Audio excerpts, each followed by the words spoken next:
یہ معاملہ جو ہے میں نے کئی دفعہ آپ کو بتایا ہے، یہ جو ایمبریولوجی سے متعلق حقائق قرآن مجید میں بیان ہوئے ہیں، علم جنین جو ہے ایمبریولوجی، کہ رحم مادر میں وہ منی کی بوند اور پھر ماں کی طرف سے آنے والا ایک سیل، یہ تو دنیا کو معلوم ہی نہیں تھا کہ ماں کی طرف سے بھی کوئی حصہ آتا ہے۔ یہ تو اگلی سورت جو ہے سورہ دہر کے اندر آپ کو ملے گا، انا خلقنا الانسان من نطفۃ امشاج، ہم نے انسان کو پیدا کیا ملے جلے نطفے سے، یعنی یہ کہ اس میں دو حصے آ کر ملتے ہیں، ایک باپ کی طرف سے سپرمیٹازوئن آتا ہے اور ایک ماں کی طرف سے اووم آتا ہے، ملتے ہیں وہ، پھر یہاں سے زائگوٹ بنا اور پھر انسان کی تخلیق شروع ہوئی۔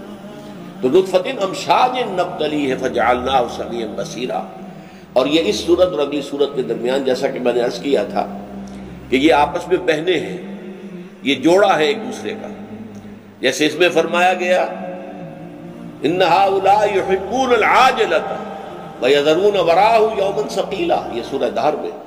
اور سورہ قیامہ میں ہم پڑھ چکے ہیں کلا بل تحبون العاجلہ وتذرون الآخرہ۔ اسی طرح جو اینڈ ہوا ہے سورہ قیامہ کا،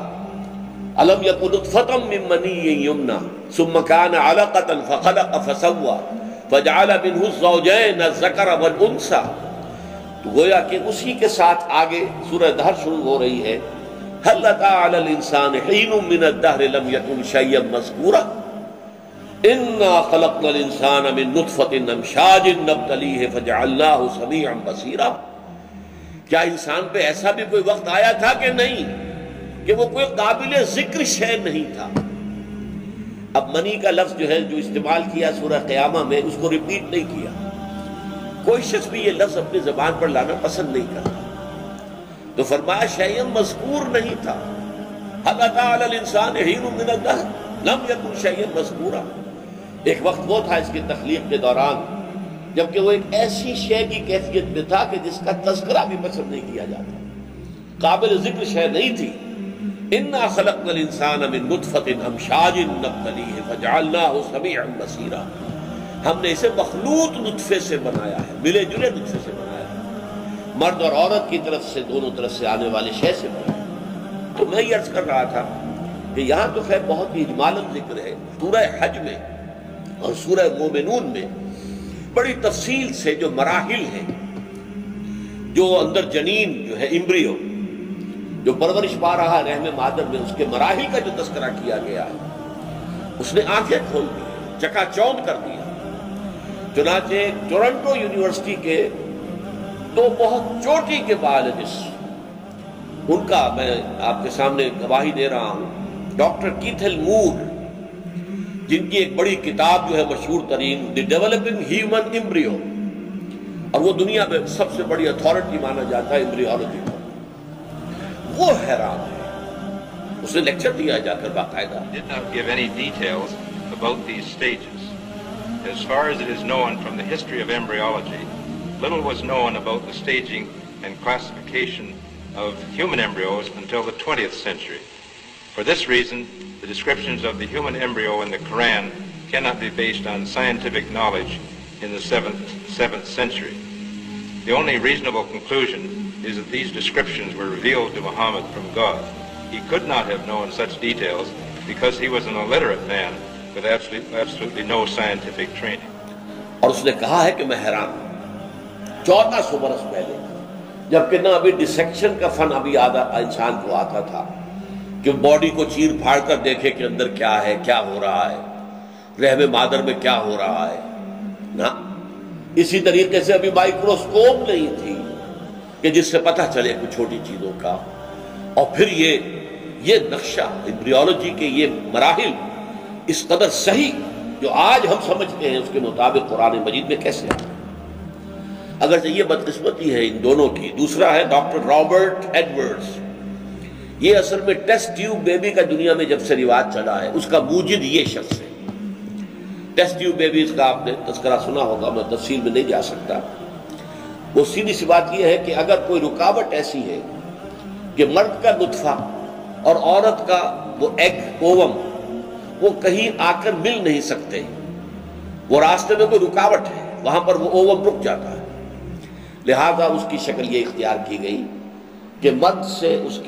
اس کا سپرمیٹوزوون لے لیا جائے، عورت سے ڈسیکشن کر کے آپریشن کر کے اس کا اووم حاصل کر لیا جائے، ان دونوں کو ایک ٹیسٹ ٹیوب کے اندر فرٹیلائز کر لیا جائے تاکہ نطفہ امشاج جو ہے، جو وجود میں نہیں آ پا رہا رکاوٹ کی وجہ سے، وہ نطفہ امشاج جو ہے وہ وہاں اس ٹیوب کے اندر وجود میں آ جائے، پھر اس کو امپلانٹ کر دیا جائے، وہ جو رحم مادر ہے اس میں لے جا کر چپکا دیا جائے۔ یہ نہیں ہے کہ پورا بچہ ٹیسٹ ٹیوب میں بنتا ہے، وہ تو ظاہر بات ہے ناممکنات میں سے ہے، صرف یہ ہے کہ یہ جو دو مراحل بیان کیے گئے ہیں کہ نطفہ مرد اور جو اووم ہے عورت کا، ان دونوں کا آپس میں ملاپ نہیں ہو پا رہا کسی رکاوٹ کی وجہ سے، تو دونوں سے وہ چیز لے لو۔ اور اس کے بارے میں فتویٰ یہی ہے کہ اگر شوہر جو واقعتاً جن کی نکاح ہوا ہے شوہر کا نطفہ ہو، اور جو اس کی جو منکوحہ بیوی ہے اس سے وہ حاصل کیا جائے اور یہ ٹیسٹ ٹیوب میں کام کر لیا جائے، تو اس میں ہرگز کوئی شے حرام نہیں ہے۔ لیکن یہ کسی اور مرد کا یا کسی اور عورت کا اس کے درمیان اگر کیا جائے گا تو وہ پھر زنا شمار ہوگا، وہ پھر جائز نہیں ہے۔ یہ علماء کا فتویٰ ہے۔ ٹیسٹ ٹیوب بیبی کا انہوں نے کلیتاً انکار نہیں کیا، بلکہ یہ کہ جائز ہے اگر جو منکوحہ آپس میں ہے بیوی اور مرد، بیوی اور شوہر، تو ان کا اگر معاملہ ہو تو ٹھیک ہے۔ بہرحال میں گواہی یہ دے رہا تھا کہ ان دونوں نے یہ کہا ہے کہ حیرت ہوتی ہے کہ قرآن مجید میں آج سے 1400 برس قبل علم جنین کے یہ حقائق کیسے آ گئے۔ اس پر انہیں ایمان لے آنا چاہیے تھا۔ جیسے مورس بوکائی جو تھا، یہ فرینچ سرجن تھا، اس کے پاس علاج کے لیے گئے تھے شاہ فیصل شہید رحمت اللہ علیہ، وہاں انہوں نے تحفہ پیش کیا قرآن کا اسے، اس نے کہا میں کیسے سمجھوں گا اس سے، یہ تو عربی میں ہے۔ شاہ فیصل شہید نے، وہ چونکہ واقعتاً بہت نیک انسان تھے، کہا کہ عربی سیکھنا کوئی مشکل نہیں ہے۔ ان کے لیے کوئی ایسا بندوبست بھی کر دیا کہ وہ عربی سیکھ لیں۔ انہیں عربی سیکھ کر پھر قرآن پڑھا اور پھر اس نے کمپیریٹو اسٹڈی کی، بائبل کی اور قرآن کی، تورات اور قرآن، اور اس کے بعد وہ دنگ رہ گیا کہ بائبل میں تو بہت سی ایسی چیزیں درج ہیں کہ جن کا غلط ہونا ثابت کر دیا سائنس نے، قرآن میں ایک شوشہ تک ایسا نہیں ہے کہ جسے سائنس نے غلط ثابت کیا۔ مختلف ہونا اور بات ہے، وہ تو کیا پتہ آئندہ چل کر سائنس کہاں پہنچے گی اور کیا نظریہ کھلے گا۔ آسمانوں کا قرآن مجید 7 کا تذکرہ کرتا ہے، سائنس ابھی نہیں پہنچی، لیکن یہ کہ سائنس نے یہ نہیں کہا کہ 7 غلط ہے، نہیں، یہ تو نہیں کہہ سکتی سائنس، وہ تو جب تک کہ اس کی حقیقت آسمان کی نہ کھلے کیسے کہہ دے گا۔ بہرحال اس نے کہا کہ ایک شوشہ بھی ایسا نہیں ہے جسے سائنسی اکتشافات نے غلط ثابت کر دیا، لہذا اس نے کتاب لکھی دی قرآن، دی بائبل اینڈ سائنس، اور اعتراف کیا اور پھر ایمان لے آئے۔ اللہ کا فضل ہوا اس پر، وہ ایمان لے آئے، مسلمان ہیں۔ تو کاش کہ یہ دونوں بھی، جبکہ ان کے اوپر اتنی بڑی حقیقت واضح ہو گئی تھی، کاش کہ یہ ایمان لے آتے